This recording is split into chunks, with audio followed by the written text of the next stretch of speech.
Hello guys, this is your friend Shinobi Addict 2.0 and we are back with a new fanfic. Which is what if Naruto was the heir of Whirlpool and got Harem Part 1. And if you enjoy this fanfic then please press the like button and subscribe to my channel for more fanfic like this. And now let's start the fanfic. A furious man stormed through the halls of one of the largest mansions in the Hidden Leaf village.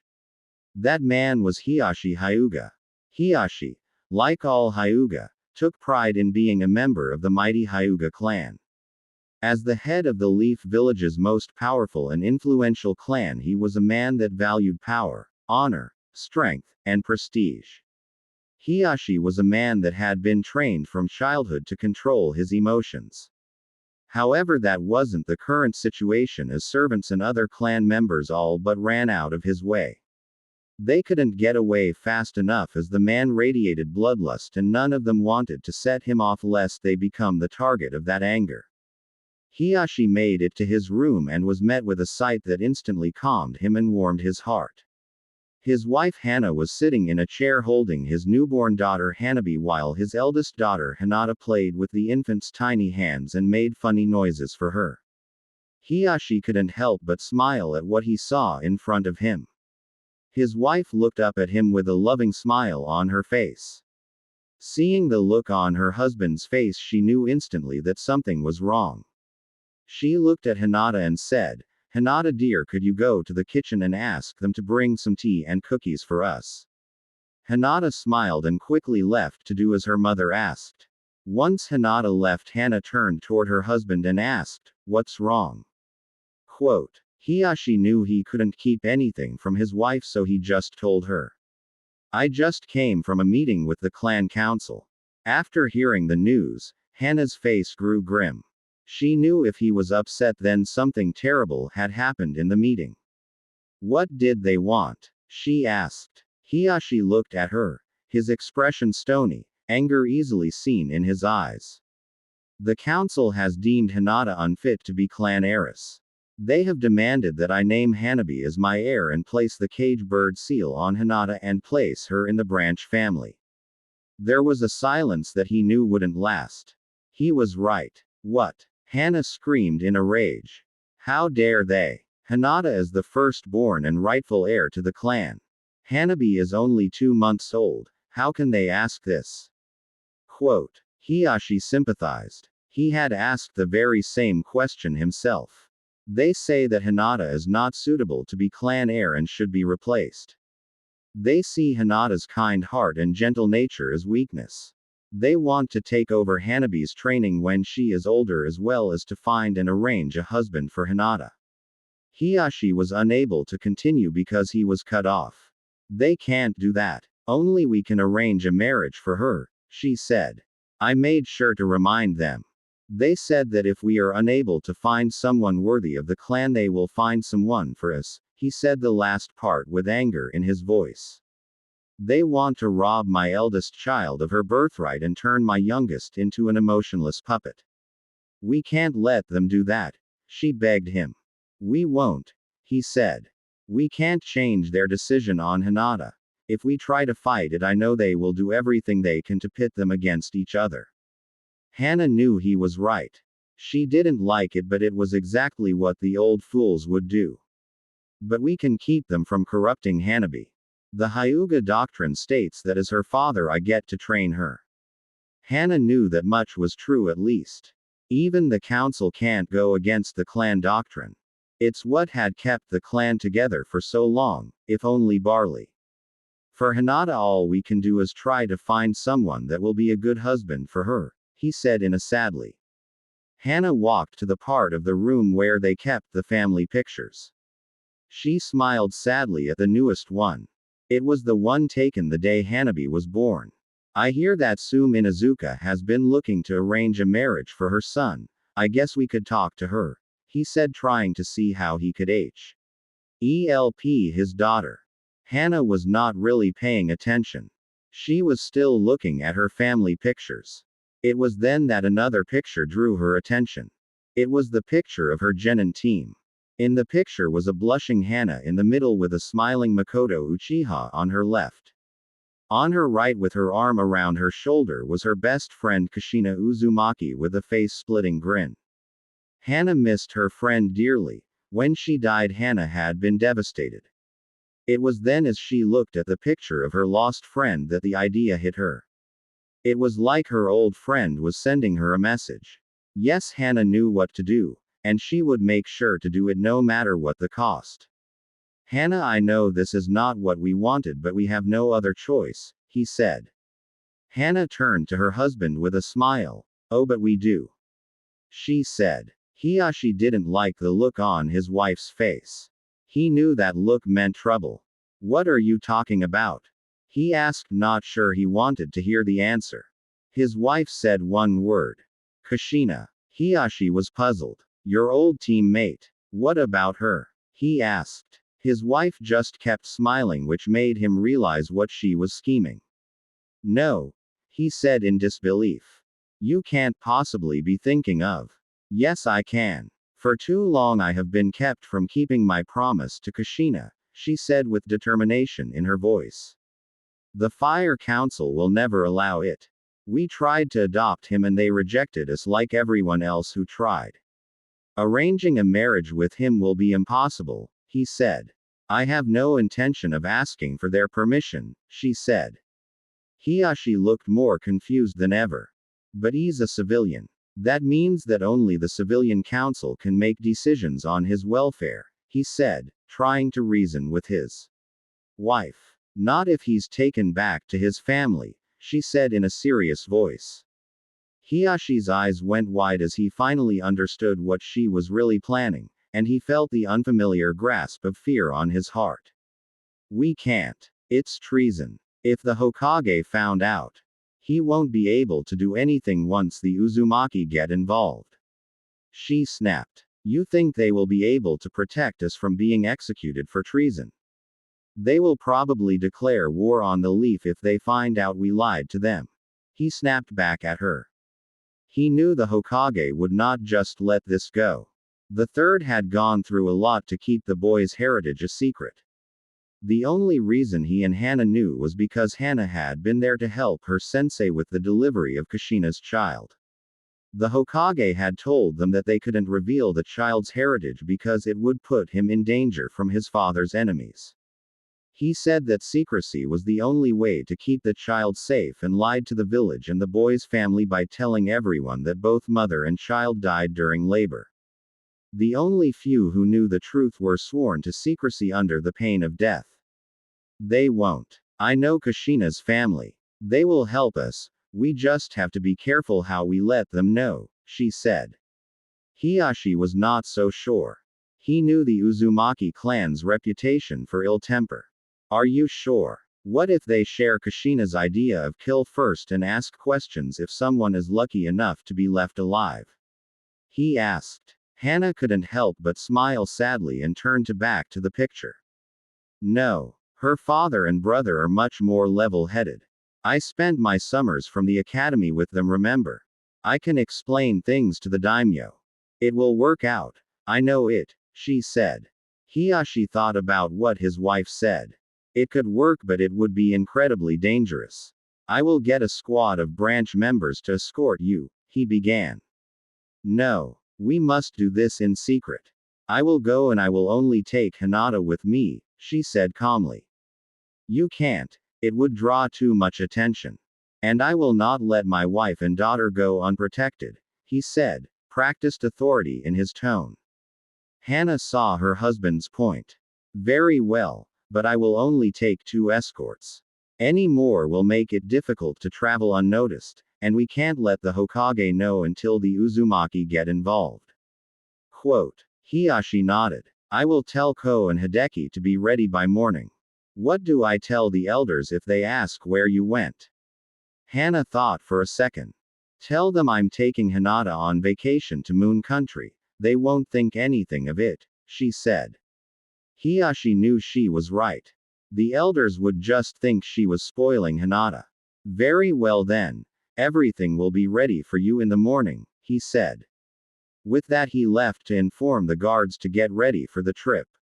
If everything worked out, the elders and the Council of Fire would be in for a big surprise. XXX. Well, that's the first chapter. It was a short intro to set up the beginning of the story. Please let me know what you think, what you like, don't like. I enjoy reviews and all feedback that will help the story become better than it is. Thanks to everyone for reading and look forward to see what you all think. Also, I would like to thank my friend JS for helping with the spelling, grammar. Hopefully the errors are down to a minimum. A drowsy Hinata blinked her eyes as she sat up in the large, comfortable bed. She rubbed her eyes with her tiny hands, trying to fully wake herself. As she did this, she quickly noticed the subtle swaying of the room, the distinct sound of wood creaking, and the smell of the salty air. It was a reminder that she was not in her room back home, but in the cabin she and her mother shared on the ship they had boarded. Hinata and her mother, along with their 2 guards, had traveled east until they had reached a port town at the edge of the Land of Fire. They have been traveling by ship for 3 days now. Her mother said today was the day they would reach their destination, the Land of Whirlpools. Hinata heard a knock on the door before someone came in. It was Ko, one of their guards. Hinata-sama, I see you're awake. Hana-sama is waiting on the top deck. You should get dressed. I will wait for you outside and escort you to her. Hinata thanked him before he stepped outside. Once she was dressed, Ko led Hinata topside. Hinata took a deep breath of the cold morning air. She could taste the saltiness of the sea in her mouth, and hear the waves crashing against the side of the ship. Hinata found her mother in the frontmost part of the ship. She was looking into the horizon pensively. Hinata walked up to her mother and grabbed her hand, letting Hana know she was there. Hana looked down at her daughter and gave her a warm smile. Good morning, honey. Did you sleep well? Yes, I did. Hinata looked out onto the ocean for a moment as her mother had been doing. She then turned back to her mother and asked, Mommy, we're going to Whirlpool country, right? Hana nodded to her. Yes, we are. It won't be long now. We're almost there. Hinata was happy to hear that. Being in a ship for so long with nothing to do was boring for a 5-year-old. They wouldn't let her do anything. Mommy, you have been to Whirlpool country before, haven't you? Yes, honey. My best friend since I was a child was Kushina Uzumaki. Kushina was the oldest child of the daimyo of the Land of Whirlpool. Because of this, she returned to Whirlpool country every summer that we were in the academy. I was always invited to come with her, and because the Uzumaki clan is such an important family, I was always allowed to come. Hinata thought that was very nice. She wondered if she would make a close friend like that when she started the academy in a few years. If your friend was the princess of Whirlpool, why was she in our village? Hana hesitated for a moment before she answered. As a member of the Uzumaki clan, there was a task that only she could perform for the village. For this task and to fulfill the alliance between our village and her country, she was chosen to come to our village. Her father only allowed it if she was allowed to return home to Whirlpool country for part of the year to continue her training as an Uzumaki. After we became friends, I came with her, so I have been to Whirlpool many times. Can you tell me about it? Sure, honey. Hana paused to think of what to tell her and noticed that her guards had subtly moved closer. She knew it was because they were curious too. Neither Ko nor Hideki had been to Whirlpool. The Land of Whirlpool is an island nation located between the Land of Fire and the Land of Water. It is smaller than any of the 5 great nations, smaller than Water Country even. Hana began to remember the many things she had learned of the country her dear friend was born in. However, what Whirlpool lacks in size, it more than makes up in wealth. Hana noticed the confusion on Hinata's face, so she explained what she meant. You see, Whirlpool is rich in natural resources. It has an abundance of precious ores and metals. It has vast quarries of rare stones and jewels. Its forest contains valuable medicinal plants that can only be found there. Those are the reasons that they are a country rich in resources. The other reason is the location of the country itself. Its location is of great strategic value. The location and how well the nation is managed is why Whirlpool is the premier trade and transport country in the continent. This statement brought nods of understatement from her guards. Everyone knew of Whirlpool's immense wealth and importance in the world's economy and trading industry. Hana-sama is correct. Nearly every country, large and small, depends heavily on trading for the stability of their economy. Whirlpool commands the most influence in trade. That gives their country political power and wealth few lands can hope to match. Spoke Hideki. Hana nodded in agreement before she continued. Because of this, Whirlpool is one of the richest nations in the world. Hinata looked like she was about to interrupt her mother. Hana raised her hand, letting her know to wait. When Hana was sure Hinata understood, she continued. The power and wealth has also made Whirlpool country a target to those who would take the wealth and resources of Whirlpool and make it their own. Long before the ninja villages were even founded, daimyos and warlords raised mighty armies for the sole purpose of conquering Whirlpool. All that tried have failed miserably.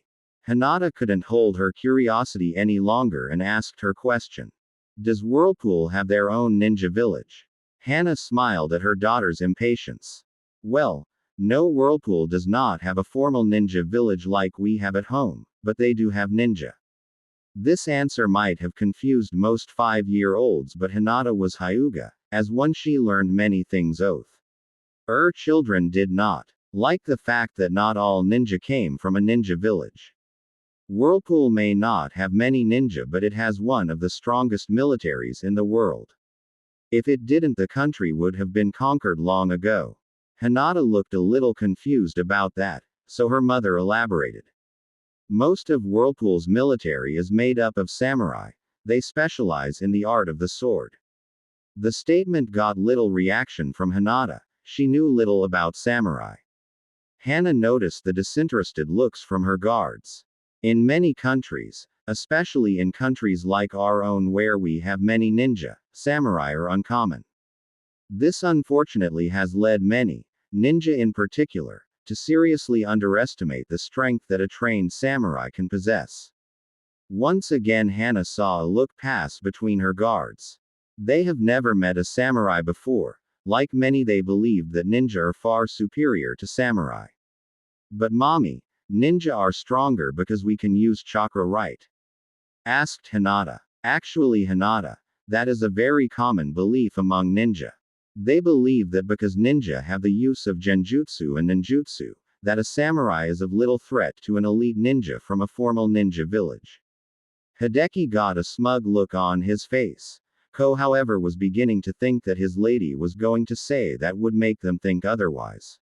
I don't want you to share this foolish belief, Hinata, so I will tell you about the samurai of Whirlpool. This got the focused attention of the 3 other Hyuga clan members. In Whirlpool, like in nations like the Land of Iron, the art of the sword has become a way of life. For many, it has reached a nearly religious type of reverence. Hana could tell her guards, Hideki in particular, wanted to comment on that but knew better than to actually do it. She knew why too. For a Hyuga who prides himself in his taijutsu, the use of any weapon is seen as weakness. Whirlpool samurai serve not only as bodyguards to the royal family but as guardians to their entire country. For this reason, the samurai of Whirlpool have been named the Guardian Corps.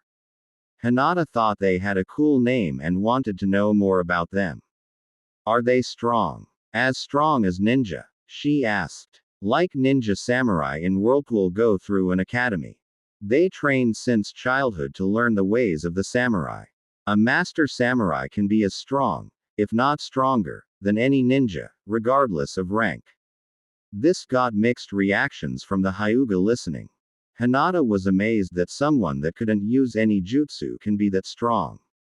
Her guards looked almost insulted by the comment. Wow, is it because the samurai are so strong that they don't have a ninja village? Asked Hinata. Yes, that is part of the reason. Whirlpool samurai are the strongest in the world. This gives Whirlpool enough military strength to not need a ninja village. There are other reasons why a ninja village is not needed, but I would rather show them to you. You just can't understand them until you see them with your own eyes. Now do you remember that I said that while Whirlpool may not have a ninja village, they do have ninja, correct? Yes, I do, said Hinata with a nod. In fact, the royal family, the family that my friend Kushina was born into, is a ninja clan. Can you tell me about them, please? Asked and exited Hinata. Yes, I will. The Uzumaki clan is an ancient, noble, and powerful ninja clan, one of the first clans to learn the ninja arts from the sage F6 Paths himself. Ignoring the astounded looks her listeners had, Hana continued. Like other clans, our own included, the Uzumaki have areas of the ninja arts that they specialize in. They specialize in two arts in particular, and they have mastered these arts to a degree that is legendary. Hana wasn't exaggerating. The Uzumaki of Whirlpool are infamous throughout the elemental nations. One thought in particular was shared anywhere that they are well known. Never piss off an Uzumaki. The first of the Uzumaki style of fighting is not surprising. They specialize in Kenjutsu, the ninja art of fighting with a sword. Hinata thought that made sense. After learning how respected the sword was in Whirlpool, it made sense that the ruling family would specialize in fighting with a sword. The Uzumaki clan practices the hidden Mitsurugi Ryu, Flying Heaven Honorable Sword style, also known as the Sonic Blade Sword style. The secrets of the hidden Mitsurugi are well guarded. Even after seeing it up close for several years, I can only tell you a few things about it. Once again Hana had their unabated attention. Mastery of the style allow the Uzumaki to fight with superhuman reflexes. This allows them to be able to react instantly to almost any attack. Not only that, but they obtain a movement and action speed that renders most dojutsu like the Sharingan and Byakugan useless. This statement had both her guards with scandalized looks in their faces. Like most Hyuga, they believed that their all-seeing eyes were just that, all-seeing.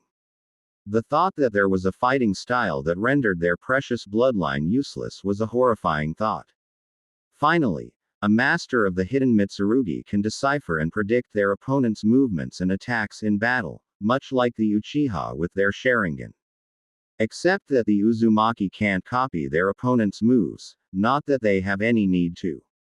Hana remembered Kushina wiping the floor with several Uchiha and Hyuga when she and Hana took their Chunin and Jonin exams. Kushina may not have been a hidden Mitsurugi prodigy like her younger brother, but her mastery of the style earned her the title of Konoha's Red Death. She was known and feared by the enemies of the Leaf almost as much as her husband, the fourth Hokage. The second and perhaps most frightening skill of the Uzumaki clan is that they specialize in what is arguably the most difficult ninja art. They specialize in fuinjutsu, the art of sealing. They have mastered it to a level of skill that none ever thought possible. Their skill in sealing is why the Uzumaki are feared by their enemies throughout the world. But mommy, can't everyone learn sealing? Well, yes they can. The basics are like any other ninja art. Easy enough to learn. But unlike the other ninja arts, one can study fuinjutsu their whole life and never truly become a master. You see, Hinata. The art of fuinjutsu is like painting or sculpting or playing an instrument. You practically have to be born with the gift for it to ever become a true seal master. That is what's so scary about the Uzumaki. For generations they have been born natural seal masters, nearly all of them. The Uzumaki are able to master even the most complex types of sealing techniques. They can decipher, compose, alter, or even remove any type of seal. For the two Hyuga with a seal on their foreheads, thoughts of its possible removal couldn't help but pass by them. For one who grew up branded for a life of servitude, any thought of the possibility of freedom only occurred in their dreams. Hinata thought about what her mother said because it was her dream to one day unite her family. She hated that her family was torn in two, and that most of them were branded to be little more than slaves. The thought of freeing them from that fate was something that appealed to her, and appealed to her greatly.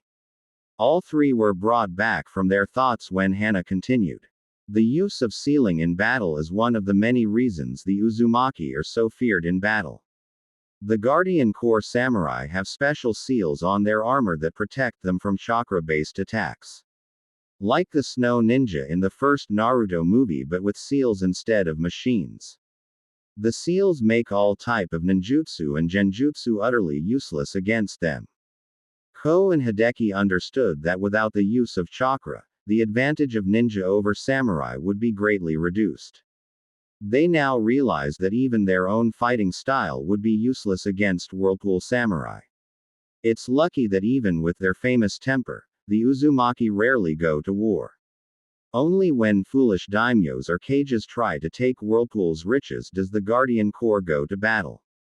To try and take Whirlpool is suicide, its defenses are impenetrable.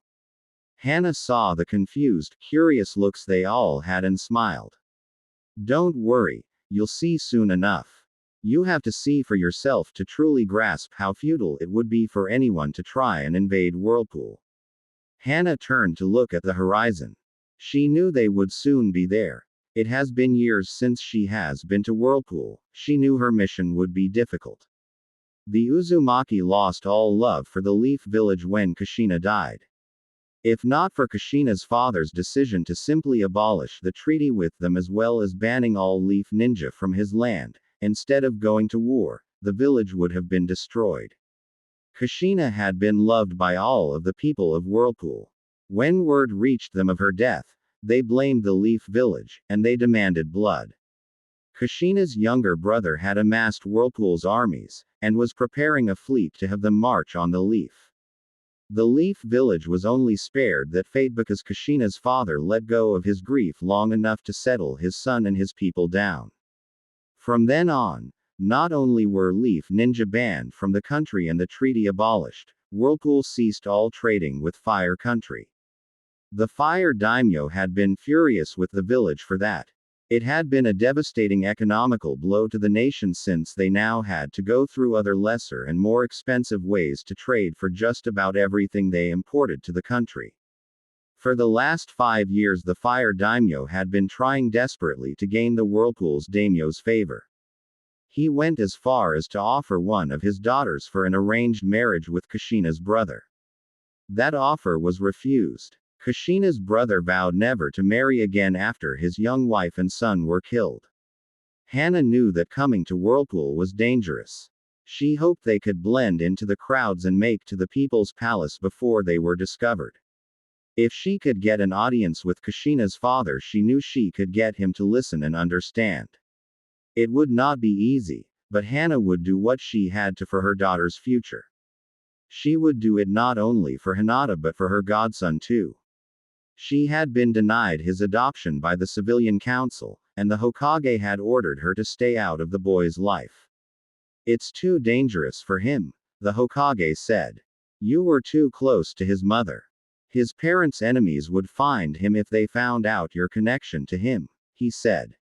Well, Hana would not let the village treat her godson like trash anymore. In Whirlpool he will be with family, and people that will love him.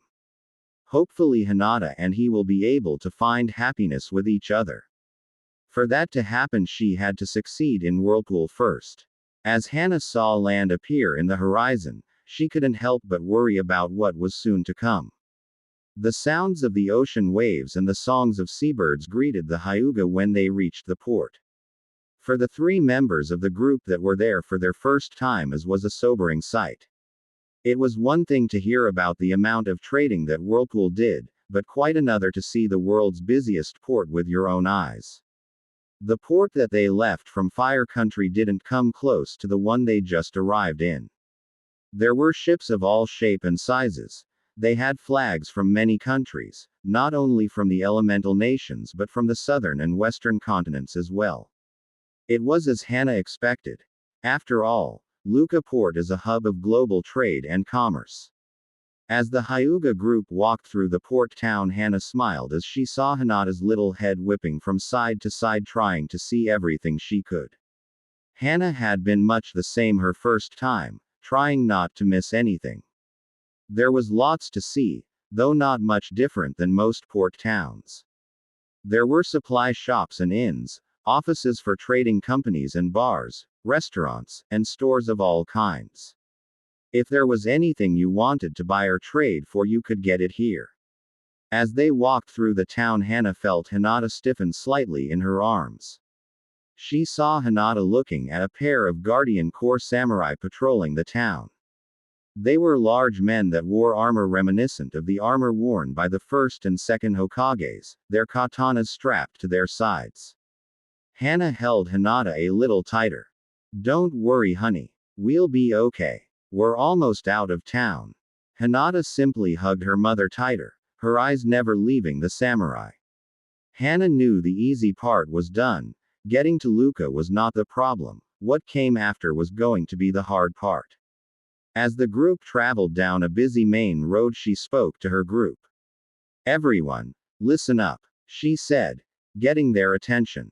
"We will soon be making our way into Whirlpool country." This generated a few confused looks.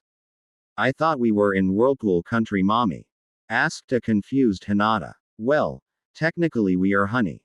Luca Island is a territory belonging to Whirlpool, but the main island of Whirlpool country is up ahead." "Why did we not go straight to the main island, Hana-sama? Would it not have been easier?" asked Hideki. Hana shook her head. "There is only one way in or out of the Whirlpool main island, and it's just over that hill," she said, pointing to the small hill they were about to go over. When the group got the top, they could only stare in stunned silence at what stood in front of them. In front of the group stood the largest bridge any of them has ever seen. It was colossal. They couldn't even see the end of it with the morning fog over the ocean. The ancient-looking bridge appeared to be made of stone. It stood about 250 feet above the water with massive stone pillars down the center that went all the way down to the ocean floor. The bridge appeared to be about 100 feet wide and what looked like 9 to 10 miles long. It was impressive feat of human ingenuity to have built this bridge, and especially when the bridge was built centuries ago. That is the Great Uzumaki Bridge. It was built over 500 years ago by the first Uzumaki when they founded Whirlpool country.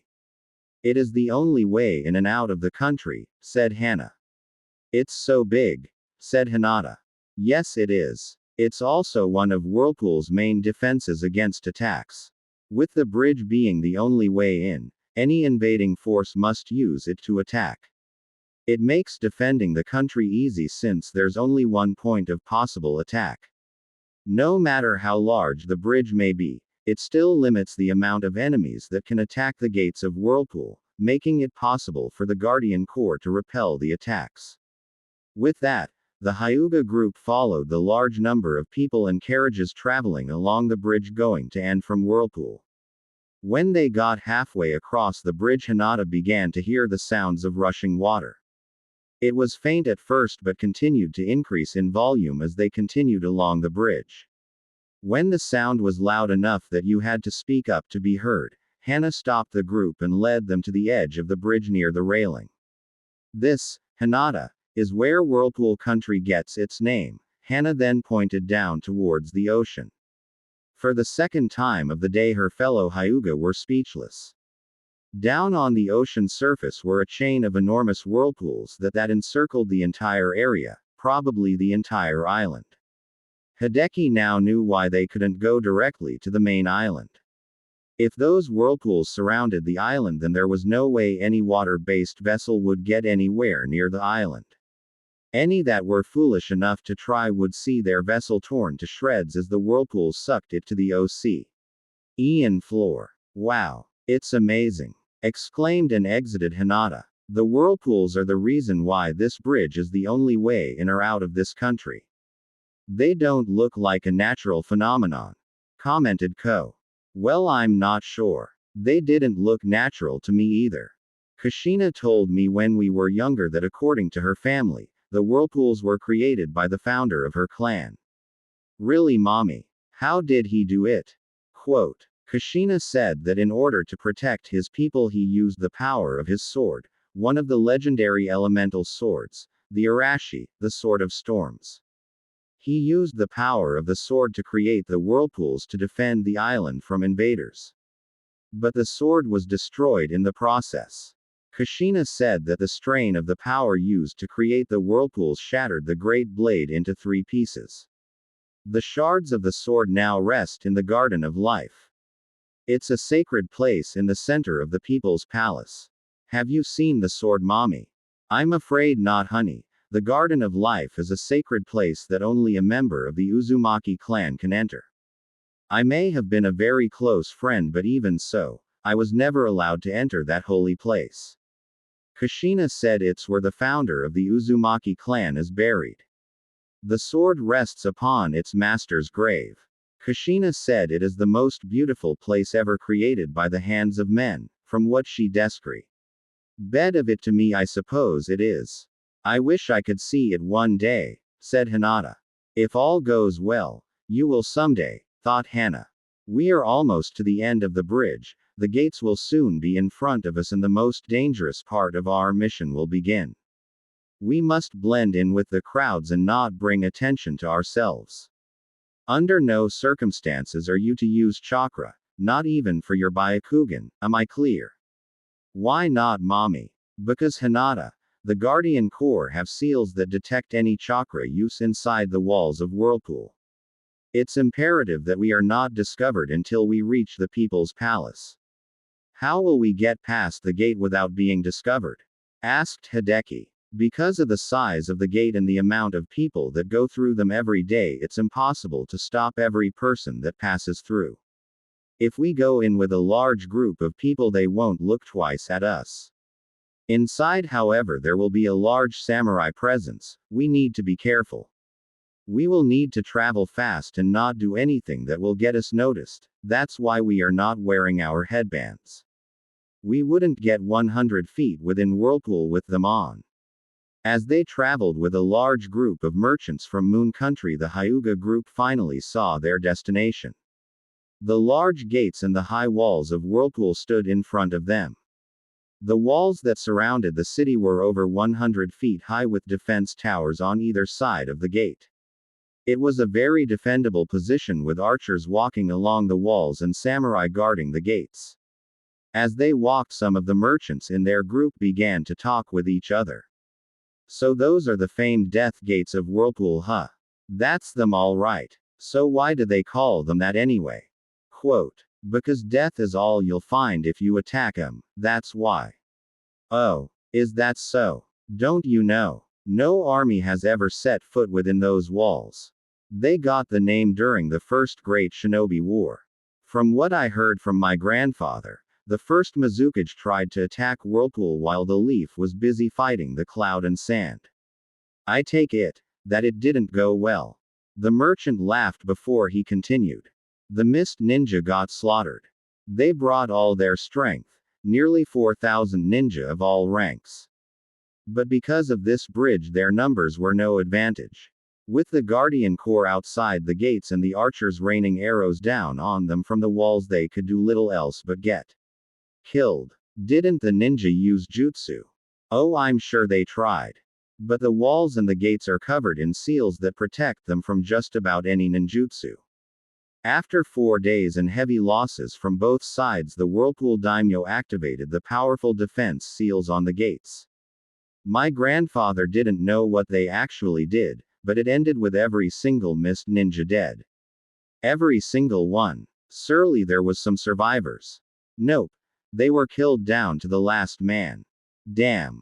Got that right. As they passed the gate, Hinata noticed that each of the massive iron doors had half of what looked like the symbol that was in the leaf headbands and on the ninja vests. Mommy, why does that symbol look like the one in our villager? Asked Hinata in a whisper. Because when our village was founded, it was with the help of the Uzumaki. We wear it as a sign of respect and of our alliance with Whirlpool, even if that alliance has not existed for 5 years. As the group left the gate plaza, they got their first real look at the city. Like everything else about Whirlpool so far, what they saw was greatly unexpected. Before them was a city larger than any other they had even heard of. The city was larger than the Fire or even the Earth country's capital, which was famous for its size. From their vantage point, they could tell that several leaf villages would fit within the borders of this single city. Welcome to Iandril, royal city of Whirlpool.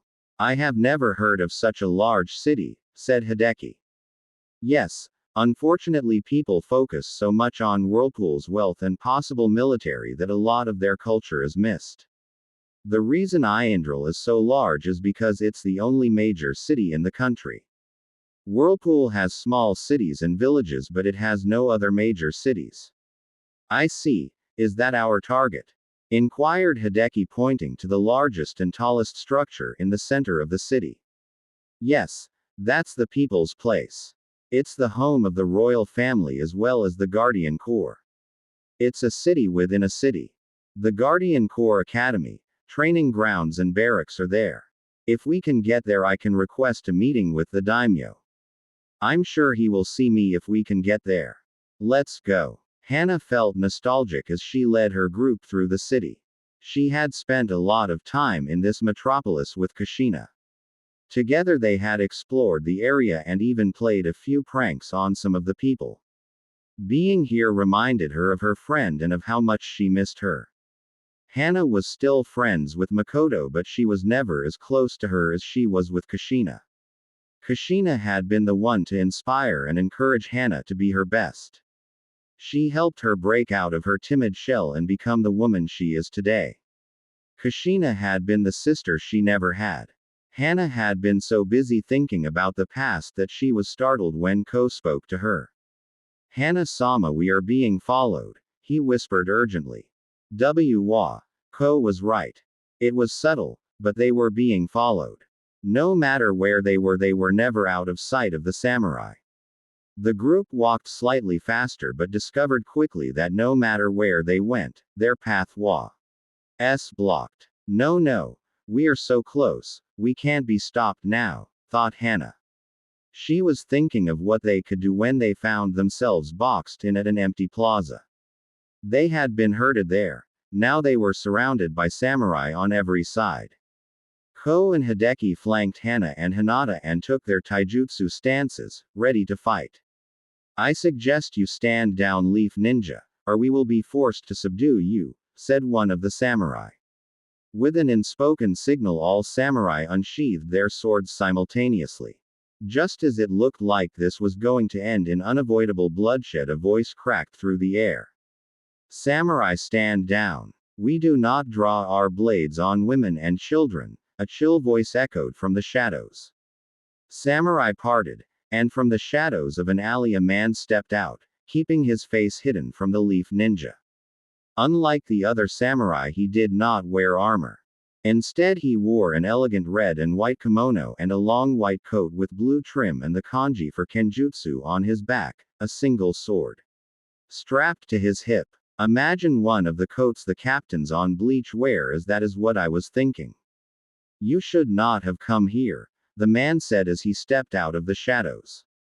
He was young, in his mid-20s, with long, flaming red hair tied in a ponytail, and an X-shaped scar on his left cheek. His aura of power that was intimidating, but more truly frightening, was the raptor-like gaze from his piercing violet-colored eyes. Those were the same color eyes that Kushina had also shared.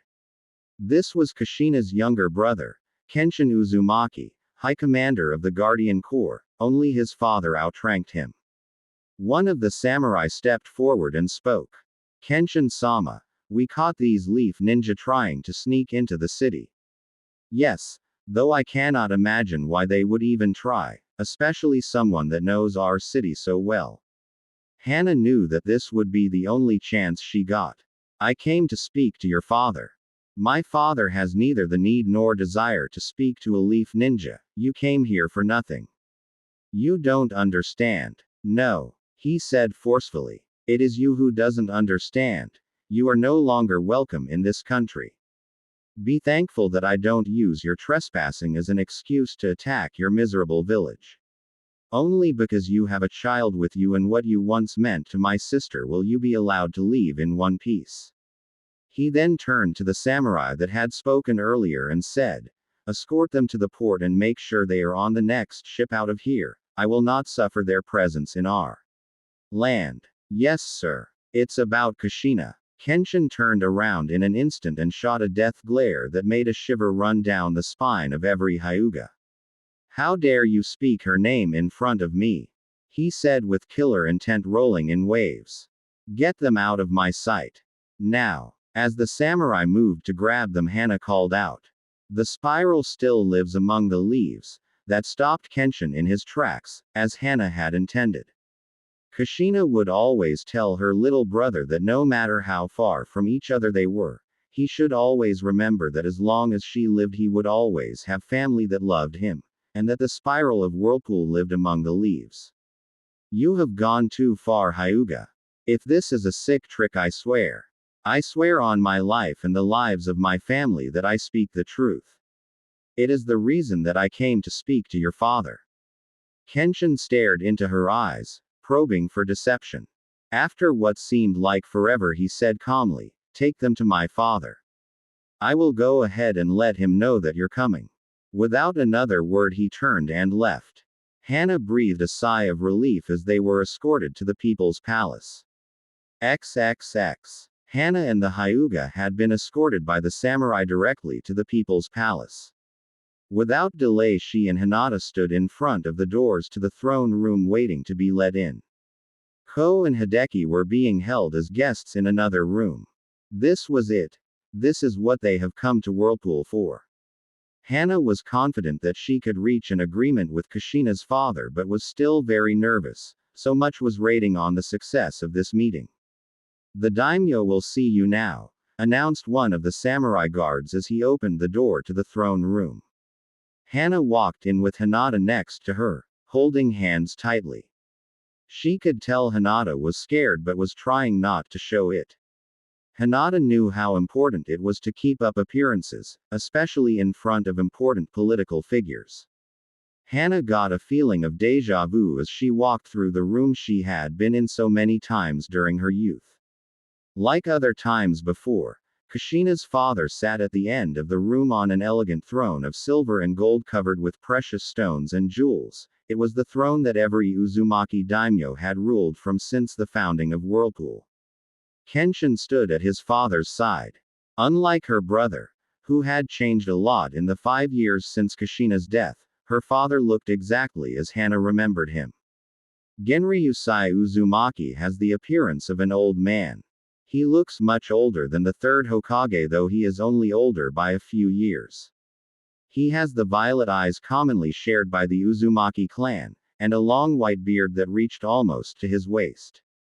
His head is bald with 2 perpendicular scars above his right eye that suggested fierce battles in the past. He also has 2 long white eyebrows and wore a dark ocean blue kimono with a similar coat to Kenshin's. Genryusai's long with coat had a red trim and the kanji for fuinjutsu on the back. It was the very same coat that had been worn by Kushina's husband, the 4th Hokage. The daimyo may look like an old man, but he, like his son, radiated an aura of power that couldn't be missed. Picture Captain Yamamoto from Bleach but with a blue kimono and you have Kushina's father. Hana and Hinata kneeled down and Hana said, "It is an honor to once again be in your presence, daimyo-sama. Despite my grievances with your village, it is good to see you in my home again, Hana-chan," said Genryusai in a grandfather-like tone. "It is good to be in your beautiful home once more. Yet you are not here for a visit, you said. We will get to why she is here, son. No need for rudeness." "But father." "Enough, Kenshin. I know the anger you hold for the leaf. Put it aside for now." "Yes, father. Now perhaps you can introduce this lovely young lady with you. This is my eldest daughter, Hinata Hyuga. I recently gave birth to a second daughter named Hanabi Hyuga. It is an honor to meet you, daimyo-sama," Hinata said with a bow. "My, such polite young lady. It is nice to meet you too, Hinata. You are the spitting image of your mother at your age," he said, making Hinata blush. "Father, we have waited long enough." The daimyo sighed. "Fine, why don't you let young Hinata go and have a snack while we discuss our business?"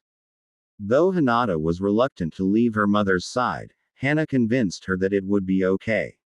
Once she was escorted out by a servant, Hana turned to the Uzumakis and spoke.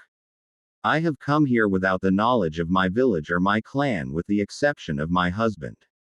The reason for this is because what I have to say would have me and my husband executed as traitors to our village. Very well. Nothing you say nor knowledge of your being here will reach your village. I give you my word as an Uzumaki, said the daimyo.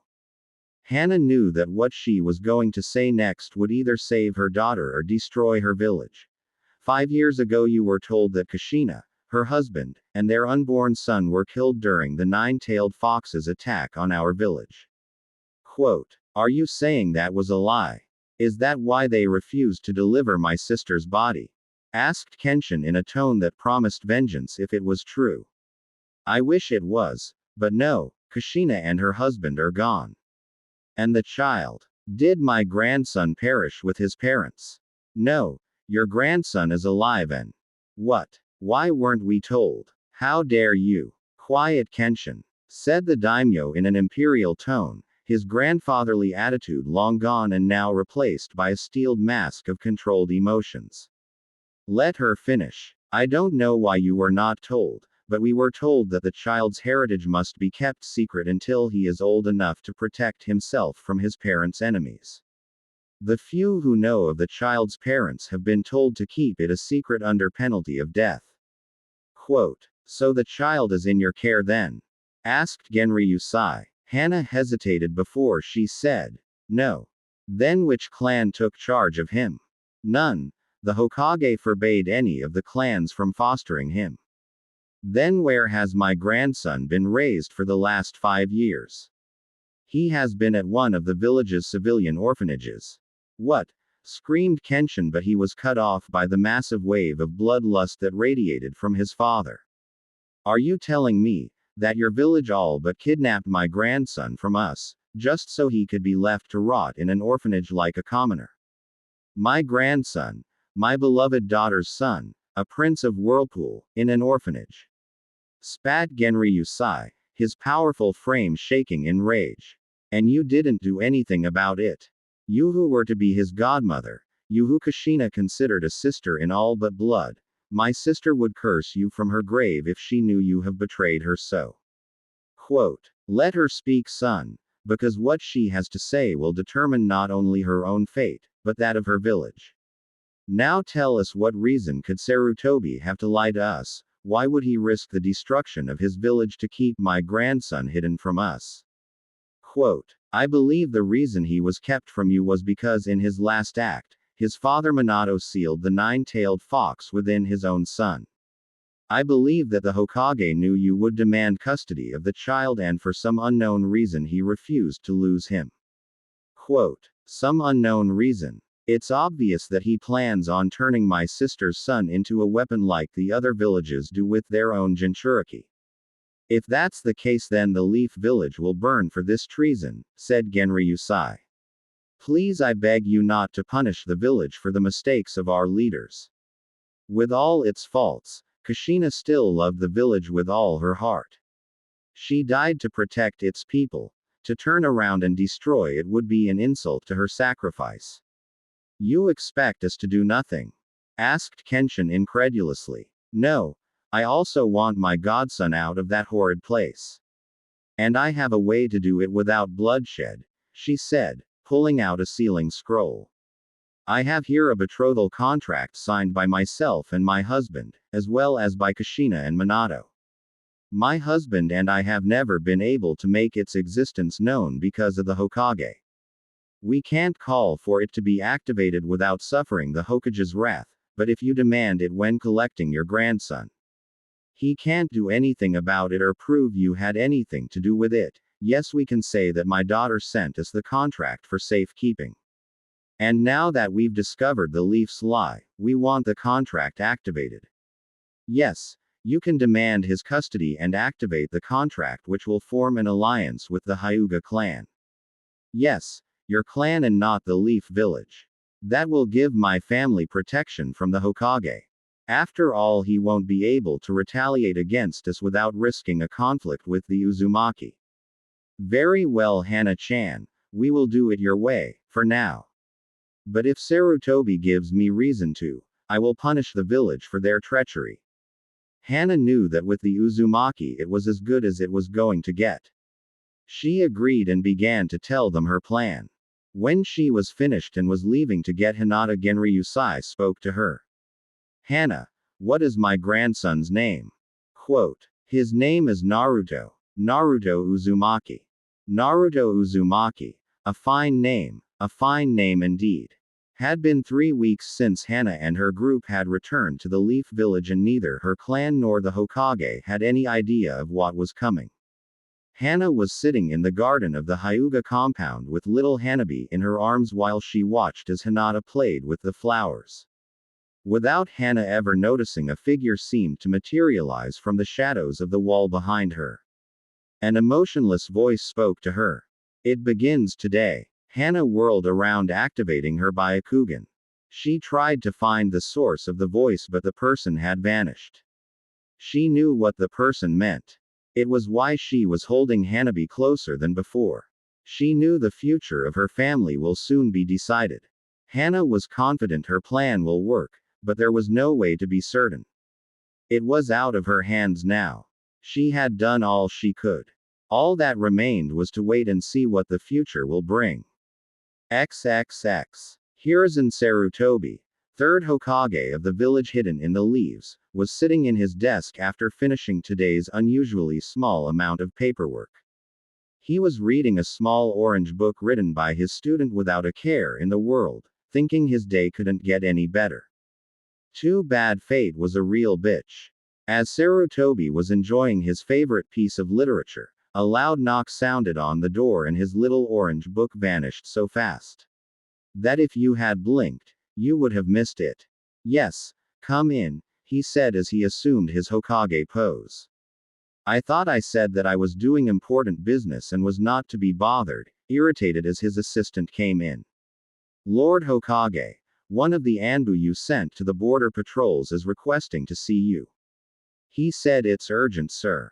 With a defeated sigh, the Hokage said, fine, let him in. Soon after that, the Anbu in question was kneeling in front of the Hokage.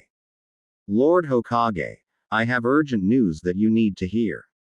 As Sarutobi lit his pipe, he said, very well, report.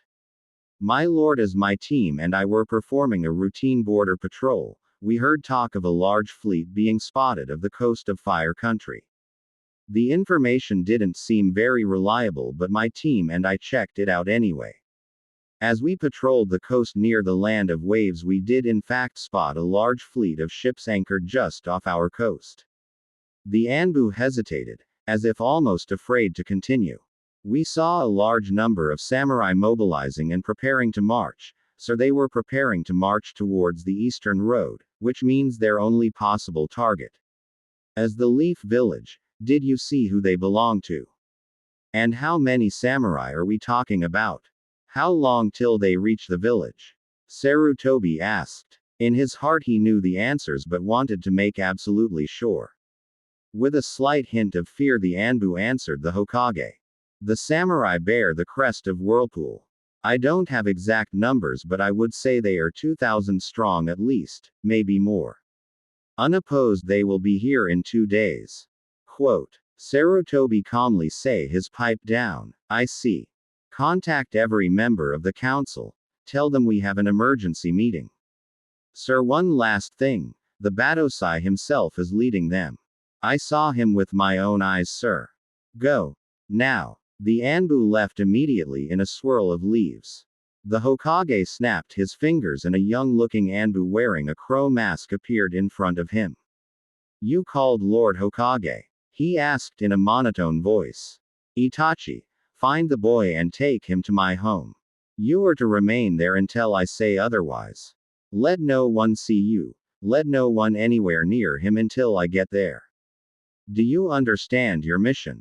Yes, Lord Hokage. Without waiting for anything else, Itachi left. Sarutobi took one last look at the photo of the fourth Hokage before he left to go to the council room. XXX. In the Hyuga compound, Hiashi walked into his room where Hana sat looking at their sleeping children. The Hokage just called for an emergency meeting, he stated. I see, she said without looking at him. Don't worry, my love, we are ready, he spoke to her in a reassuring tone. But what if something goes wrong? She asked as she turned to him, fear evident in her eyes. Nothing will go wrong. Our family will be safe. I will make sure of it, he said in a tone that left no room for argument. I must go. I will speak with you when I return. Hana could only nod to her husband as he left for the meeting. She could not help but worry. This was her plan. If something wrong happened, it would be her fault. She knew it was for the best, but that didn't make it any less nerve-wracking. XXX. The Hokage sat in the council room watching as the last of the clan heads and members of the civilian council arrived for the meeting. He waited until everyone was seated before finally addressing them. I have called you all here today to tell you that an army of samurai has landed on our eastern coast and it appears to be ready to march against us. If left unopposed, it will be here in 2 days at the earliest. Quote. That statement alone was enough to fill the room with screams, yells, and arguments. The Hokage let them go on for a few seconds before he yelling, enough. Be quiet. It was imperative that everyone shut up to hear what he had to say next. Once everyone did shut up, one of the Hokage's advisors, Danzo Shimura, spoke up. Where are they from? And how many of them are there? They are about 2,000 strong. And they bear the crest of Whirlpool, said the Hokage, knowing the reaction it would cause. Sure enough, he had to settle them down again before one of the clan heads spoke up. The daimyo of Whirlpool has been content for 5 years with only cutting ties with our village. What reason would cause him to attack us now? Asked Shibi Aburame, head of the bug-using Aburame clan. Before the Hokage could answer, one of the members of the civilian council interrupted him. What does it matter the reason? And why are we not just sending our ninja to simply crush these invaders? They're just lowly samurai. Our ninja should have no problem dealing with them. Every clan head, as well as many of the older members of the civilian council, stared at him while asking themselves if he really was that stupid. By the look on the fool's face, he obviously was. Finally, it was Inochi Yamanaka, head of the Yamanaka clan, that answered his stupid question. The reason may not matter to you, fool, but it matters to those of us who have to go out there and die to protect idiots like you. Inochi's longtime friend Shikaku Nara, head of the Nara clan, also helped explain. And the reason we don't just send our ninja after them is because we don't have the manpower to face them in open battle. They would outnumber us and outpower us as well, he said in a bored tone as he rested his head on the table. He may have looked like he was trying to sleep, but his mind was racing, trying to come up with possible reasons for this. He was also trying to think of ways his home would be able to come out of this alive. But they're just samurai. You're ninja. Can't you just shoot some jutsu at them or something? The same fool asked. Sarutobi already had enough of this idiot whose name escaped him at the moment. No, we can't. These are not ordinary samurai we are dealing with. They are not the sword-wielding thugs that call themselves samurai here. This is the Guardian Corps we are dealing with. They are the elite of Whirlpool and not to be underestimated, said the third. Several of the younger civilians still looked confused, so Shibi explained further. The Guardian Corps is specially trained to battle against shinobi. They have armor that prevents us from using most ninjutsu or genjutsu against them. With samurai specializing in close combat, it is not logical to rush into battle them unprepared, with only taijutsu, he said in a cool and calm voice. With the civilian fools quieted, the Hokage continued. It has also been reported that the Batosai himself is leading them.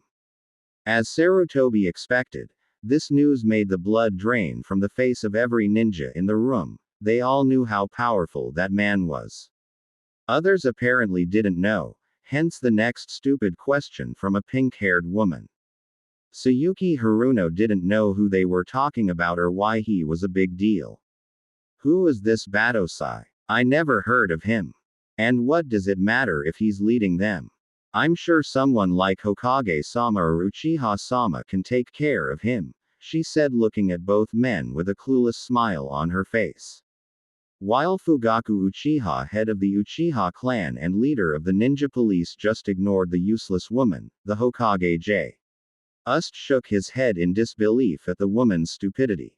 And for what seemed like the millionth time he wondered if his sensei, the second Hokage, was drunk or on something when he created the civilian council.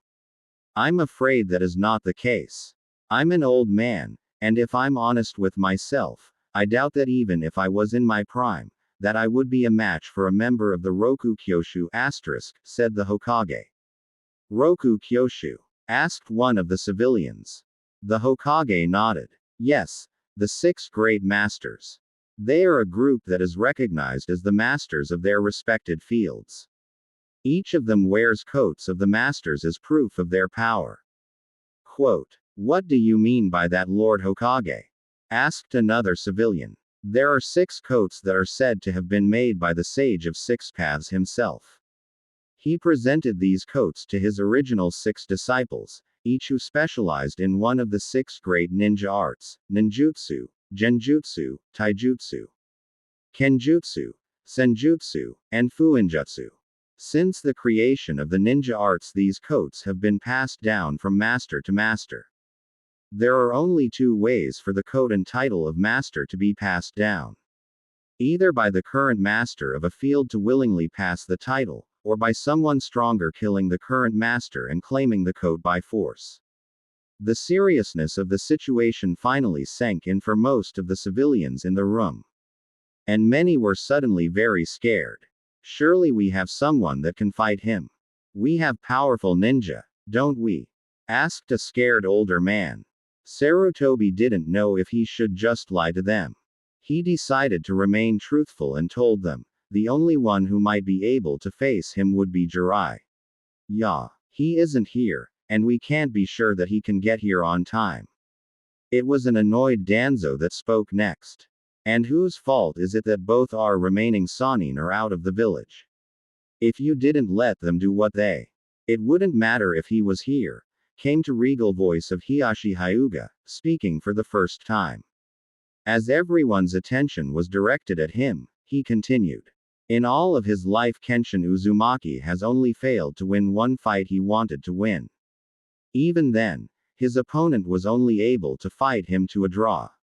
This was news, even to the Hokage. Nobody had ever heard of the Batosai ever fighting to a draw. And who, pray tell, was his opponent Hyuga? For I have never heard of this, said Fugaku with a sneer. Hiyashi stared at the Uchiha head with a mask of indifference and answered, I believe you have heard of him, Uchiha. After all, he was our teammate for years, but perhaps you remember him best as your 4th Hokage, said Hiyashi as he fought T.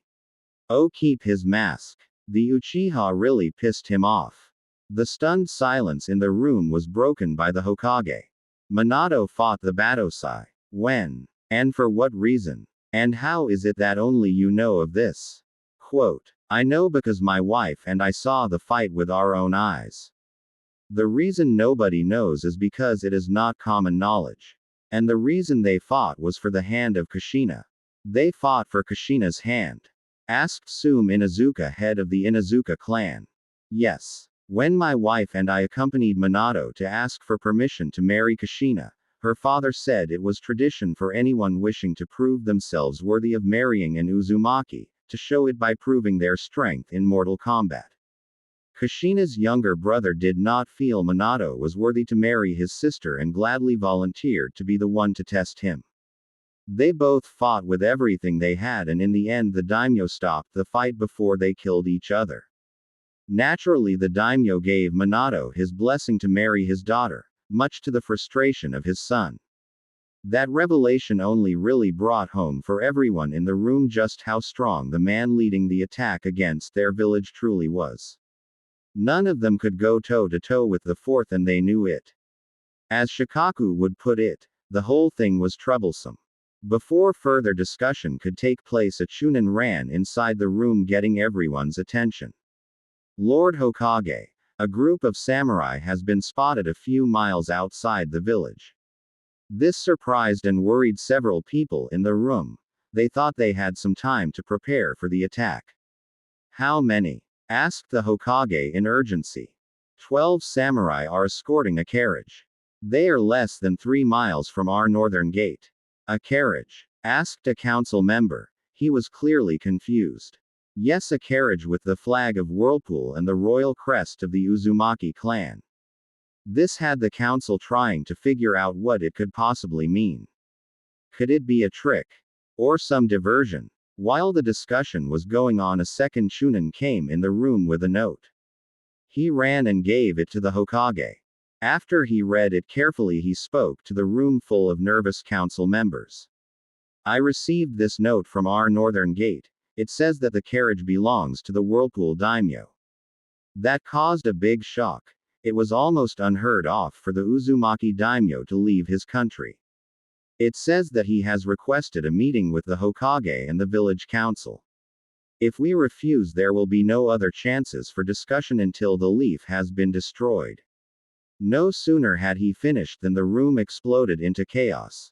When Sarutobi had enough, he commanded their silence and order again, finally getting them to settle down. We will all go and meet the daimyo at the gate. After we greet him, we will all return here and try to negotiate peace with him for whatever he thinks we have done to him. Everyone out. We meet him at the gate in 20 minutes. As Sarutobi prepared to leave, a familiar Anbu appeared kneeling next to him. What are you doing here, Itachi? Where is Naruto? Forgive me, Lord Hokage, but I was unable to locate him at the orphanage. What do you mean? Where is he? Yelled a furious Hokage. It appears that the matron of the orphanage kicked him out last night for some reason. I didn't wait to hear what that reason was. The Hokage knew he should have fired the useless woman. She had just placed the entire village in danger with her ignorance and bigotry. Find him. Now. Raged the Hokage, who was sure that if he didn't have a heart attack by the end of the day, it would be a miracle. XXX. As the council was meeting the Uzumaki daimyo, a 5-year-old blonde-haired boy with whisker-like markings on his cheeks was hiding behind a trash bin, trying not to cry. Last night, like always, he was the last to get food during dinner at the orphanage, and like many times before, he barely got any food. He was very hungry and had asked if he could have a little more. The matron had grown very angry with him and dragged him out of the orphanage. She threw him down the steps and told him to get out of there. She said she was tired of caring for a filthy demon that deserved to be dead. Little Naruto had spent the night in a box next to a closed restaurant. He had managed to climb up to the dumpster and get some of the food they threw out. When the sun came out, he had wandered around the village trying to find the nice old man that came to see him sometimes. He looked for a long time, but he was tired and was getting hungry again. As he searched, Naruto came upon a playground. There were lots of kids playing different games. He just sat in a swing watching all the kids play. He was never allowed to play with others in the orphanage because the people that worked there said he was dangerous and would hurt the other kids. Naruto didn't think he was dangerous, but the nice old man said he had to listen to them. As Naruto sat quietly on his swing, it happened. One of the parents, a man Naruto had never seen before, started yelling at him. This got the attention of many other villagers that were walking by. They all started yelling at him and calling him demon or monster. Before Naruto knew what was happening, they started throwing things at him, and they hurt. Naruto got scared and ran, but they started to chase after him. Naruto ran as fast as his little legs would carry him and then dived behind a trash bin, hoping they wouldn't find him. He sat there as he could hear them looking for him. He tried really hard not to make a sound even though he wanted to cry. Just when he thought they might leave, someone kicked the trash bin he was hiding behind. Naruto tried to run, but the man kicked him in the chest and sent him skidding across the floor until he hit the wall. The last things that Naruto experienced before he passed out were the pain of colliding with the wall, a flash of red and the sound of horrified screams. XXX. The atmosphere back in the council room was excruciating. The daimyo had not said a word even when greeted. Now they all sat in the room waiting for him to do or say something, anything. Sarutobi had enough waiting and commenced the meeting. We were told that you requested this meeting so that we may find a way to resolve whatever it is that has caused the country of Whirlpool to wish to do war with our village. Genryusai surveyed the room with his raptor-like gaze. He could feel the fear and anxiety coming from the fools in the room. The land of Whirlpool has recently come into information that this village has done a great evil against our people. That information has been confirmed today. This caused several worried whispers around the table before one of the Hokage's advisors, Udatane Kaharu, spoke. What is this supposed evil that we have done? No ninja of the leaf has set foot in Whirlpool in 5 years. Genryusai's piercing violet eyes rested on her before he answered. The betrayal was done before our alliance was severed. That is why the wound has been so deep. It was not a former ally that betrayed us, but one we had been close for decades. Sarutobi was about to speak, hoping to redirect the conversation, but he was beaten to it by another. You have yet to tell us what you say we have done or what we can do to make things okay again, said the same Fu L that had spoken earlier today. Genryusai's eyes narrowed at the fool, his body tensed as he clearly tried to control his rage. The killer intent that escaped him, however, left nobody guessing how the daimyo felt. Just as Genryusai gained enough control to speak, another voice spoke behind him. What you have done is betrayed the Uzumaki clan. And I hold the proof in my arms. As if materializing from the shadows, Kenshin Uzumaki appeared holding the tiny form of a blonde-haired boy. Sarutobi felt his heart stop when he saw the Batosai appear holding Naruto in his arms. He couldn't believe how bad things were right now. The Uzumaki apparently knew they had been lied to and now wanted revenge. He would be lucky if he could save his village from war now. This day just couldn't get any worse. Oh, how wrong he was. No sooner than Sarutobi had the thought, things get worse. What the hell is that demon doing here? Yelled the civilian idiot. Sarutobi thought he really needed to find out his name so he could punish the idiot later for the grief he's causing him right now. Unfortunately, this was followed by similar yells from the rest of the civilians. If Sarutobi ever found out who told them, Danzo, that Naruto was the vessel of the fox, he would make sure to spent a moth with Anko and Ibiki. The shouting was silenced by the wave of massive killer intent that was released from the combined effort of both Uzumaki. It was like nothing anyone in the room had ever felt before. Several civilians fell unconscious from the strain within seconds. Several of the clan heads were also having trouble staying conscious. If anyone ever calls my grandson that vile name again, I will personally remove their head from Heir body. Am I clear? Roared Genryusai, shaking with rage as he visibly placed his hand at the sword on his hip. Slowly the pressure was released, much to the pleasure of the members of the Leaf. Once the council had time to process what the daimyo had said, it was as Sarutobi had feared. Looks of shock and recognition were followed by shouts of anger and denial, mostly by the civilians, while most of the ninja turned to look at Sarutobi with either confusion, disbelief, anger, betrayal, or a mixture of all of them together. Silince. Genryusai was not in the mood to entertain these fools' tantrums. My son will explain why I call this child my grandson. Genryusai stretched his arms, calling for his son to give him the child. As Genryusai saw his grandson for the first time, he felt he would weep as he saw the boy's face.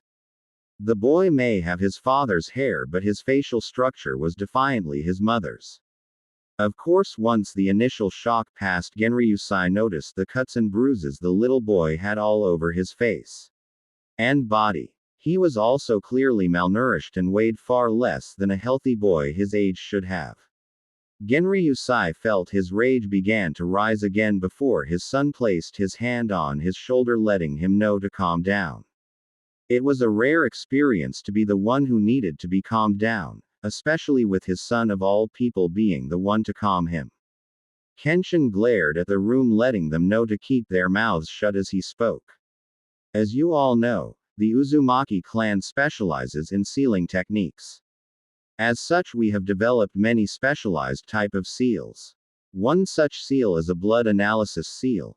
This particular seal analyzes a person's blood down to the tiniest detail.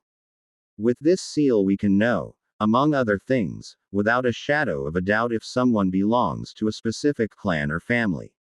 I used this seal on the boy. He is without question the son of my sister and her husband, the fourth Hokage. Quote. There was silence. Many of the civilians looked like they wanted to argue, but they were smart enough to know that if you called this man a liar to his face, you would be likely to end up dead or missing some limbs. Danzo was inwardly seething. He had always planned to take possession of the boy and turn him into a weapon. He now knew it would be impossible with the Uzumaki taking him away. He had to figure a way to keep the fox boy in the village.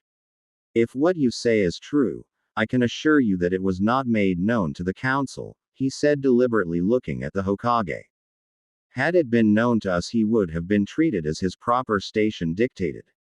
As the last heir of the Namikaze clan and the son of the fourth Hokage. Danzo mentally smirked. He knew that the only way to keep the boy in the village was if he was accepted as the son of the fourth. It was the only way the stupid civilians would want the boy here, and the only way the ninja of this village would fight to make sure it happened. The fourth Hokage was loved by all shinobi and nearly worshipped by the civilians. Yes, Danzo needed the boy to be recognized as the fourth son for his plan to work. Sarutobi knew that Danzo was up to something but had to follow his lead anyway. I kept the knowledge of Naruto's parents a secret for his own safety. Minato and Kushina made many powerful enemies, enemies that would have come after him in an attempt to get revenge on his parents by killing him. The village was too weak after the losses suffered from the attack of the fox. The only way to keep Naruto safe was to keep his identity as the last Namikaze a secret. Genryusai sent a death glare at the Hokage. My grandson would have been perfectly safe behind the walls of Iandril.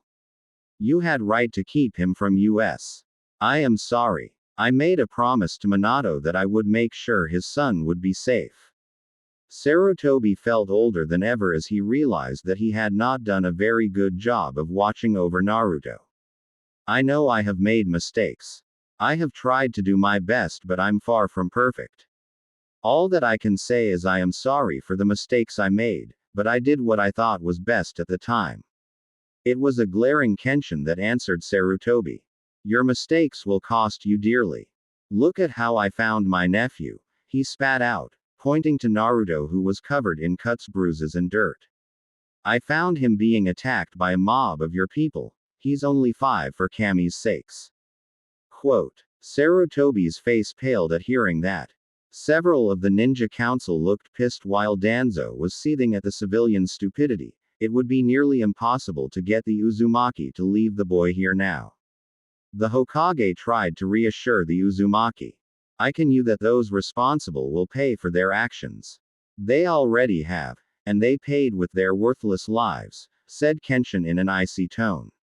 This statement drew gasps of shock and looks of fear from many council members. The Hokage didn't know what to feel. He was furious at his people that would attack a child, but was greatly saddened by the loss of life of these misguided people. Why you killed them? You had no right, started one of the civilians. I had every right. Kenshin snapped back. Any attack on the Uzumaki clan will be paid with the blood of those responsible. Remember that. he said, looking directly at the Hokage when he said it. Sarutobi was about to respond when Danzo cut in again. While the incident is an unfortunate one, I believe it's best that we place it behind us. And I can give you my word that the council will make sure that the young Namikaze heir has 24 hours Anbu watch from now on. Before Kenshin could respond to the bandaged man, his father spoke. I can you that your Anbu won't be necessary, as my grandson won't ever set foot in this village again. Danzo, however, was not deterred. He is the son of the fourth Hokage and heir to the Namikaze clan. He belongs to this village. He belongs to this village. Raged Genri Yusai as he stood from his seat, a vengeful aura almost visible around him. Kenshin very noticeably placed his right hand on the hilt of his sword as he glared at the council. Sarutobi couldn't believe how poorly this was going. At this rate a fight was going to break out, and he didn't have delusions that they would win that conflict. Perhaps eventually his ninja might be able to wear down the Uzumaki.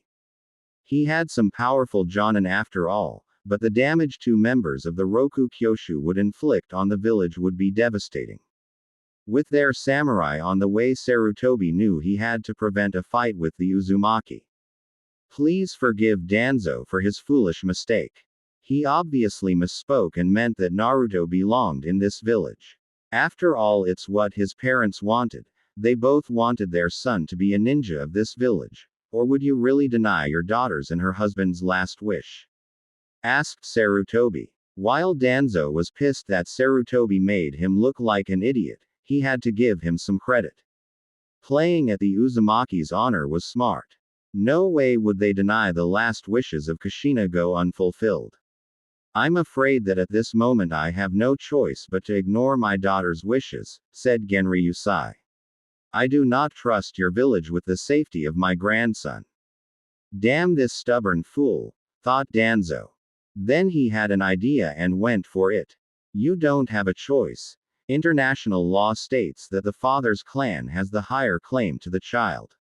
Now that it is known he is the son of our greatest and most beloved leader, this village will fight for him if necessary.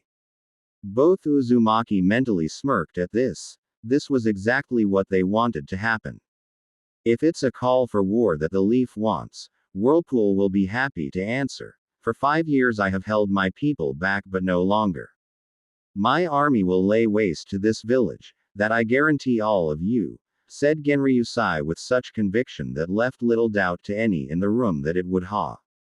PPEN. Peas. Pleaded the Hokage.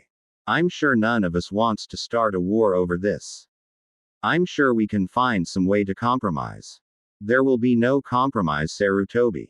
My grandson will not live in this village any longer. Quote. And you're ready to start a conflict that will destroy both our lands over this. The Guardian Corps may be strong, but you can't fight all of Fire Country with 2,000 men no matter how skilled they are, argued the Hokage. Danzo saw an opportunity and joined Sarutobi. That's right. The Fire Lord will not stand to have an invading army on his land.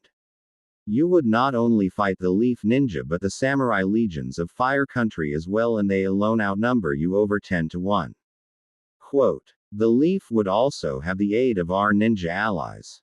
The Sand, Star, and Waterfall villages would be on our side, said Sarutobi, hoping this would deter a conflict that would cost thousands of lives. Genri Yusai began to stroke his beard with one hand as if contemplating what they had said before he answered them. Yes, it would be a rather costly endeavor for us if things were as you said they are. He then smirked at them, sending a shiver down their spine. It's a good thing that things are most certainly not the way you say they are. Of cour, Danzo began. No, they're not, interrupted Genri Yusai. The help you could get from the minor ninja villages would be insignificant if you got any help at all. And while the Sand Village could be a problem, they have had a hard time recuperating from the last war. The Cage would not risk losing the major provider of goods to his village over you wanting to steal my grandson. No, I don't think you will have their aid at all. Danzo growled, mainly because the old fool was probably right in his assessment of the situation. The fire daimyo would still not let your samurai simply. Quote. He was cut off as Genryusai simply started to chuckle. Have none of you wondered why I came to you from the northern road to your village? This was met by blank looks of confusion until someone said, troublesome. Everyone in the room turned to look at the head of the Nara clan. It has been bothering me since we were told. Now I realize why you were coming from the north when your army was coming from the east. You were coming from paying a visit to the fire daimyo, weren't you? Quote. Genryusai's smirk grew larger at that. As usual, the intellect of the Nara clan is impressive. Yes, I did pay a visit to my old friend the Fire Lord. He was overjoyed to have me in his home and received me with a massive feast in my honor. And imagine his surprise when I told him the reason for my visit. He was naturally appalled that a village that his country hosted had done such treachery as to basically kidnap a member of the Whirlpool royal family. But we didn't know, whined one of the civilians. It matters little to me or to your daimyo, responded Genryusai. He even offered to come here himself at the head of his army to make sure my grandson was returned to me. The fire daimyo knows well what damage I can do militantly, economically, and politically. He won't side with you in this. Of course, my promising to resume our trade with Fire Country if he gave me his support in this also helped, he said with a smirk on his face. Let's face it. Your village is at an all-time low. You haven't recuperated from the Fox's attack and the short war with the Cloud Village that shortly followed it. If there was a war between our nations, your village would not survive. The council members and the Hokage lowered their heads in defeat. They knew the daimyo was right. They were about to lose the son of their greatest hero forever, and it was entirely their own fault. Just as all seemed lost, a voice got everyone's attention. Perhaps there is no need for conflict. It was the voice of Hiashi Hyuga that said this. I don't know if you are aware, but both I and my wife, Hana Hyuga, were rather close to Minato and your daughter Kushina. Quote. Genryusai smiled, knowing the plan was going perfectly. Yes, how is Hana-chan? I have missed her dearly since the last time she came to Whirlpool, said Genryusai using his grandfather-like voice, which actually had some people thinking it was creepy the way he quickly changed attitudes. She is doing well, thank you. She is at home with my newborn daughter, but it was actually my eldest daughter that I wished to speak to you about. Genryusai frowned, pretending to be upset. As that's so. This wouldn't have anything to do with a certain document that my daughter sent to me for safekeeping, would it? This had everyone's attention just as Hiashi and the Uzumaki had planned. It would. But I will leave it for you to decide. I will tell you this. It would have made your daughter very happy if you agree to it. I know my wife would be thrilled if you did. Forgive me, Hyuga-sama, Uzumaki-sama, but what are you talking about? Asked Tsuyuki Haruno. Genryusai looked at the pink-haired woman and answered. We are talking about a betrothal contract that was made between my grandson and Hiashi's eldest daughter and signed by my daughter and her husband. Quote. This caused an excitement to all Leaf members. Here was a chance of keeping the fourth son in the village. I supposed I would be willing to consider it, said the daimyo as he stroked his beard. Under certain conditions, of course, he said. What conditions would those be? Asked Hiashi. First and most important, the contract was for your daughter to join the Namikaze clan. That will be impossible as I intend to make my grandson my heir. If you agree to this, you must agree that your daughter will join the Uzumaki clan.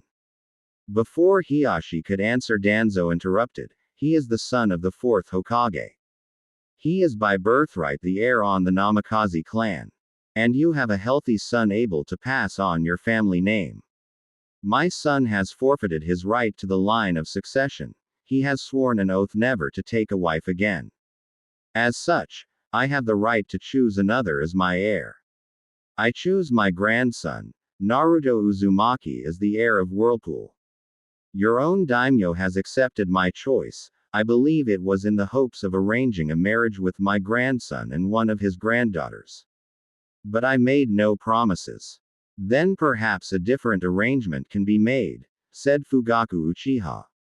As the last heir of 2 clans he has. No. The Uzumaki daimyo snapped angrily. The Uzumaki do not practice the CRA. Quote. And perhaps that is why your clan is down to 2 members, answered Fugaku calmly. 3 members, corrected Kenshin with steel in his voice. Perhaps we should allow Naruto to choose whether or not he wishes to be part of the CRA when he is older, said Danzo, confident that he could find a way to manipulate the boy to choose to take part in it. Danzo would need strong soldiers when he became Hokage after all. I can agree to that. What about you, Hiashi? Asked Genryu Sai. That is acceptable to me. Quote. Very well. My second condition is that since my grandson will live in Whirlpool, that your daughter spend the summer in Iandral with him like your wife did with Kushina.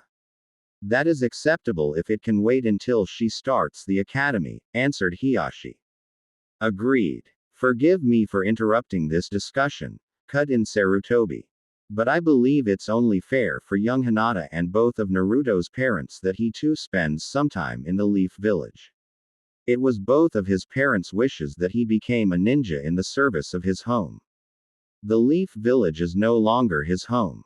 However, I will allow him the choice to return here when Hinata is ready to become a genin, and if he wishes he too can join the Leaf as a ninja as well. Genryu Sai grudgingly said this as he knew that his daughter would have wanted him to give Naruto the choice. Sarutobi knew this was as close as he was going to get for now, so he let the matter drop. Genryu Sai turned to leave, but before he did he addressed the council one last time. I will make myself clear on this. You should all be thankful to Hiashi and his wife. My current agreement with the Hyuga clan is the only reason I'm not declaring war on your village this very second. As long as the alliance between the Hyuga and the Uzumaki stands, your village is safe. Without another word, the daimyo left the room with his grandson in his arms and his son guarding his back. Hiashi mentally smiled at how perfectly his wife's plan had worked. Not only was his village safe and his family protected, but his wife's godson was with his family. He had also gained protection for his daughter from the clan council, as there could be no better husband for Hinata than the new prince of Whirlpool. As much as Hiashi liked looking at the council's horrified and angry looks, he had to let his wife know it had gone well. If you'll excuse me, I have to let my wife and my clan know about the new developments from this meeting, Hiashi said in his Hyuga voice. Yes, I think we all need to reflect on what happened in this meeting. And I need to prepare for the announcement that I will make to the village, letting them know about Naruto's heritage. Now that he is with the Uzumaki, there is no reason to keep that information hidden. Sarutobi didn't look happy at all when he made that statement. What a drag. You know this is going to cause a lot of grief with everyone in the village, said Shikaku. I know, but we don't really have a choice anymore. The Uzumaki will not keep quiet about Naruto's parents. The village will have to deal with it whether they like it or not, said the third. XXX. Several minutes later, Hiashi made his way into his room and found Hana sitting alone on their bed. Where are the children? He asked. Hanabi is in the nursery and Hinata in practicing her taijutsu. How did it go? She asked in a worried voice as she stood up. Hiashi actually had a huge smile on his face as he wrapped his arms around his beautiful wife's waist. It all went perfectly, just as you planned. Naruto is with his family, the council and the Hokage can't do anything about it, and Hinata is now his betrothed.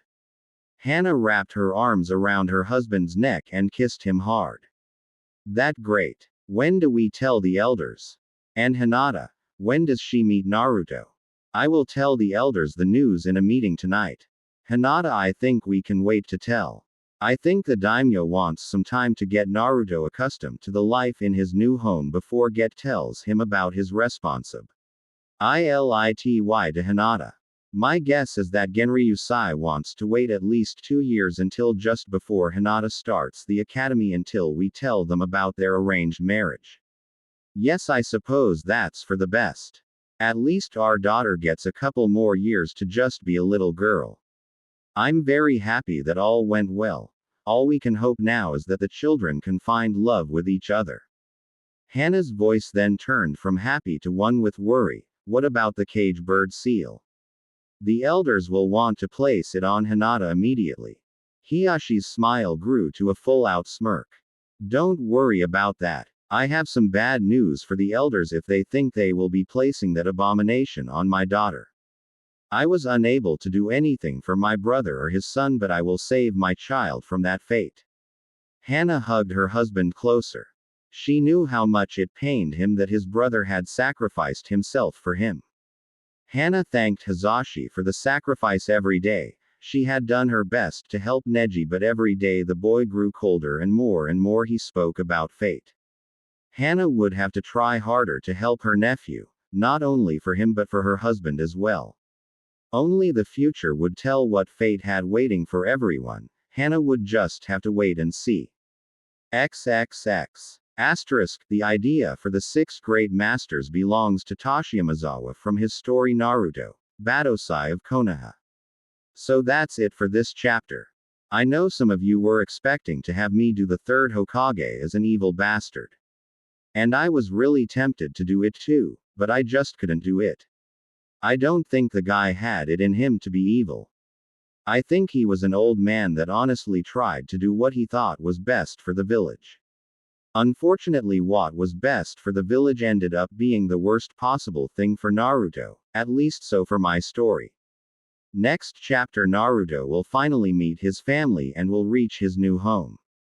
I plan on spending a few chapters on Naruto's growing up and training in Whirlpool, so it will be a sometime before we see him return to the Leaf Village. He will meet Hinata and spend time with her before his return to the Leaf, so no worries, you won't have to wait too long before they meet. Anyway, please review and let me know your thoughts and ideas. Anything I can do to make the story better is always welcome and considered. For those of you waiting for my Kami's gift story, I'm working on it and will have it out as soon as I can. I would like to thank my friend JS for his help with the spelling, grammar. Your help and ideas have made the story that much better. Lord Rawl, Master of Dara.